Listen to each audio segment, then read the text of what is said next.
Hello guys, कैसे हैं आप सब लोग। आई होप अच्छे ही होंगे और आप लोगों की क्यूवीज की तैयारी अच्छी हुई होगी। तो गाइस, आज हम बात करने वाले हैं जो कि हमने 45 डेज का अपना जो टारगेट सेट किया था, लगभग वो कंप्लीट हो चुका है और हमें जो अचीव करना था वो हमने लगभग कर लिया हुआ है। और अब ये बाकी के जो आखिरी दिन बचे हैं, इनमें हम कैसे करें कि जो जितना हमने पढ़ा है वो हमारे दिमाग में सेट रहे, और जो हमारे अंदर इस समय इतने कम समय को लेके जो घबराहट होती है या जो हेजिटेशन होती है, उसको कैसे कंट्रोल करें। अपने आप पे जो डाउट होता है कि जो हमने पढ़ा है उतना इनफ है या नहीं, और पढ़ना चाहिए या नहीं, तो इस चीज़ों को कैसे कंट्रोल करें, आज इसी के बारे में बात करेंगे। तो देखिए, सबसे पहले गाइस, क्या करना है। हमने जो 45 डेज का टारगेट लिया था वो कंप्लीट कर लिया हुआ है लगभग। तो अब आखिरी का जो दिन है, इसमें हमें सिर्फ इतना करना है कि जितना अब तक हमने पढ़ा हुआ है उसको बस रिवाइज करते जाना है। कोई नया टॉपिक नहीं शुरू करना है। और जो जैसे अभी तक अगर आपने मॉक दिया है तो अच्छी बात है, नहीं दिया है तो अब आप मॉक या तो मत दीजिए, या तो ये सोच के दीजिए कि आपको सिर्फ क्वेश्चन पे फोकस करना है। मीन्स अगर क्वेश्चन बन रहे हैं तो बहुत अच्छी बात है, नहीं बन रहे हैं तो वो किस टॉपिक से हैं आप उसको देख लीजिए। अगर आपने उस टॉपिक को नहीं पढ़ा है तो आई होप कि आप उसको छोड़ ही दीजिए। नेक्स्ट दूसरी टॉपिक, मतलब जो टॉपिक पढ़ी है, जिस टॉपिक से क्वेश्चन नहीं बन रहे हैं उसी पे ज़्यादा फोकस करिए।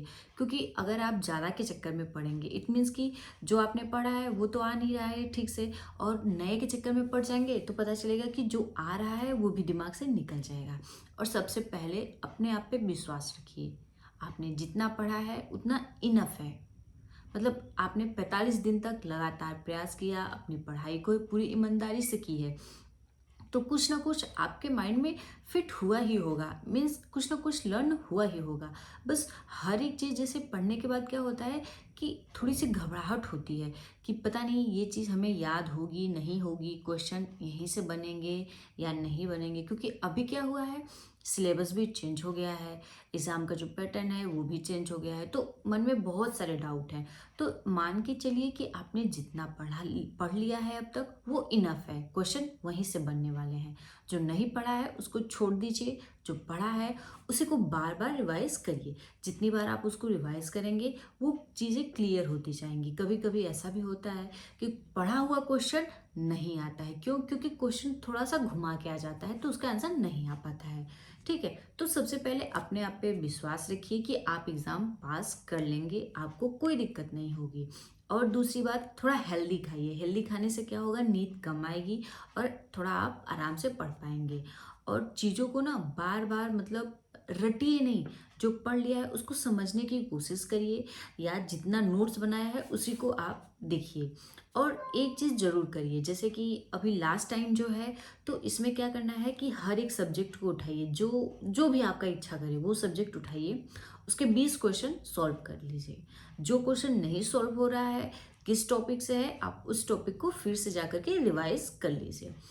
दोस्तों, ये मान के चलिए कि ये साल का जो है पहला पेपर है, ठीक है। केवीएस जो है पहला एग्ज़ाम है, आपको इसको देना है। इसके बाद अभी और भी एग्ज़ाम हैं, ये आखिरी एग्ज़ाम नहीं है कि इसके बाद अब कुछ नहीं है। हाँ, कोशिश करिए कि ये आपका अच्छे नंबर से क्वालिफाई कर जाए। इसको इसको सिर्फ क्वालिफाई करना है, और आप इसको क्वालिफाई कर भी लेंगे, ऐसा अपने आप पे विश्वास रखिए। और अगर नहीं भी हो रहा है तो अभी डीएसएसबी है और भी कई सारे स्टेट के एग्ज़ाम आएंगे, तो आप उसको कर सकते हैं। मतलब कि अपने आप पे पूरा फोकस रखिए, विश्वास रखिए, जो आपने पढ़ा है वो पर्याप्त है, आपको घबराना नहीं है। आपके मॉक टेस्ट के नंबर घट रहे हैं बढ़ रहे हैं, अब ये मायने नहीं रखता है। अब मायने ये रखता है कि आपने जितना पढ़ा है उसको कितना अच्छे से पढ़ा है, कितना बारीकी से पढ़ा है। उस टॉपिक से रिलेटेड जितने भी क्वेश्चन आ रहे हैं, आप उसको सॉल्व कर पा रहे हैं या नहीं कर पा रहे हैं। और नहीं कर पा रहे हैं तो उसको फिर से पढ़िए। ऐसे क्या होगा कि आप जब पढ़ेंगे, क्वेश्चन आपको आने लगेगा, तो आपके अंदर से भी जो है चीज़ें, थोड़ा सा हिम्मत मिलेगा। आप ये सोचेंगे कि हाँ, मैंने जो पढ़ा है वो ठीक पढ़ा है। और अपने आप को मोटिवेट खुद से आपको करना है, और आप कर भी लेंगे। बस अपने आप पे ये विश्वास रख के पढ़िए कि आपने जितना पढ़ा है उतना सब पर्याप्त है, आप इसी से सेलेक्ट हो जाएंगे। इस बार आपका केवीएस में सिलेक्शन पक्का होने वाला है, आप जो है TRE 1 क्वालिफाई कर लेंगे। ये मान के अगर आप करेंगे तो एग्ज़ाम हॉल में आराम से बैठेंगे, और पैनिक करेंगे, घबराएंगे कि नहीं अभी मेरा ये चीज़ छूटा है, ये टॉपिक छूट गई है, और नया नोट्स बनाएंगे या फिर PDF वगैरह कहीं से किसी से लेके पढ़ेंगे, तो ठीक है, अच्छी बात है आप लेके पढ़ रहे हैं, लेकिन आप ये सोचिए आप नया जितना आप तक पढ़ा है वो तो है ही, प्लस नया उसमें ऐड कर रहे हैं, तो आप उसको कैसे कंप्लीट कर पाएंगे? आप और ज़्यादा घबरा जाएंगे, क्योंकि अब जब आप कंप्लीट कर ही नहीं पाएंगे जो आपके पास मटेरियल है, फिर नया भी आप लेके शुरू कर रहे हैं तो नहीं कर पाएंगे। इससे अच्छा है कि नया शुरू करने से ज़्यादा बेटर है आपने जो पढ़ा हुआ है उसी को और अच्छे से और डीप से पढ़ लीजिए। बाकी डेली का डेली क्वेश्चन करिए, आप क्वेश्चन करेंगे तो आपको अच्छा लगेगा, क्वेश्चन आपके बनते जाएंगे, और नहीं भी अगर बन रहे हैं तो आप उसको रिवाइज कर लिए।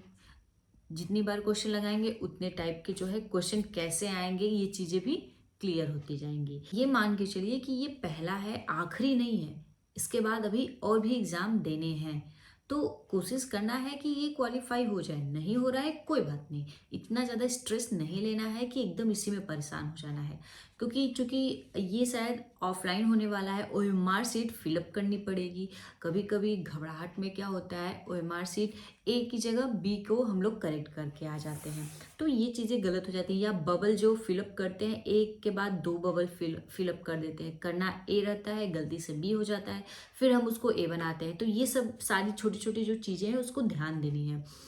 ऑप्शन A करेक्ट है तो ऑप्शन A को करना है। ऐसा कई कई बार मेरे साथ भी हुआ है कि मतलब जैसे क्वेश्चन आ रहा है, उसका आंसर क्या है ये समझ में आ रहा है, मैंने क्वेश्चन A पे टिक लगाया, ठीक है, जब बबल फिल करना होगा तो मैंने गलती से उसको B फिल कर दिया।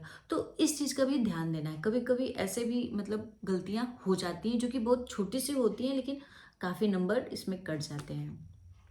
और ज़्यादा कुछ नहीं, बस विश्वास रखना है कि इस बार का पेपर पक्का हम लोग क्वालिफाई कर लेंगे, और इसी उम्मीद से अपनी पढ़ाई करनी है, पूरी ईमानदारी से पढ़नी है, क्योंकि हमने पूरी ईमानदारी से अपना 45 डेज दिया हुआ है, तो पक्का है कि क्वालिफाई होना ही होना है। ये ईमानदारी जो है ना, ये काफ़ी ज़रूरी होती है।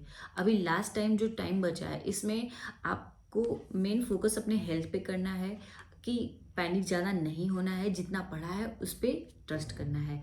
दूसरा, रिवीजन बार बार बार बार रिवीजन करना है। और तीसरा जो है, किसी और के चक्कर में नहीं पड़ना है। जैसे अभी कई सारे मतलब लोग बता रहे हैं कि कट ऑफ हाई जाएगी, कट ऑफ लो जाएगी। कट ऑफ हाई जाए, कट ऑफ लो जाए, इससे कोई मैटर नहीं करता है, क्योंकि किसी को नहीं पता कि कट ऑफ कितना जाने वाला है, और आपको पता है कि आप कितना क्वेश्चन कर सकते हैं। आप जितना सही क्वेश्चन करेंगे, जितना ज़्यादा नंबर गेन करेंगे, ये आपके लिए प्रॉफिट है। तो कोई ये और कैसे डिसाइड करेगा कि आप कितने नंबर पे क्वालिफाई होंगे? ये आप खुद डिसाइड करेंगे ना कि कितने नंबर पे आपको क्वालिफाई होना है। आप जितना ज़्यादा से ज़्यादा सही क्वेश्चन करेंगे उतने नंबर आपके आएंगे, और आप उतनी आसानी से क्वालिफाई कर जाएंगे। तो अपने आप पे विश्वास रख के कि आप क्वालिफाई कर लेंगे। इस पर KVS में आपका सिलेक्शन पक्का है, एक सीट आपकी कंफर्म है, ऐसा मान के अपनी पढ़ाई को करिए, अपने आप पे विश्वास रखिए, और अपने हेल्थ का भी ध्यान रखिए। तो मेन यही बात करनी थी, क्योंकि इस टाइम ना थोड़ा हेजिटेशन, घबराहट मुझे भी होने लगता है, तो अच्छा है कि हम लोग इस चीज़ पे कंट्रोल करके अपने पढ़ाई पे फोकस करें।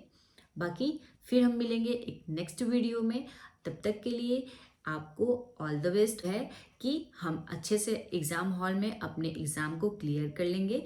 तो फिर मिलते हैं नेक्स्ट वीडियो में नेक्स्ट टॉपिक के साथ। थैंक यू दोस्तों।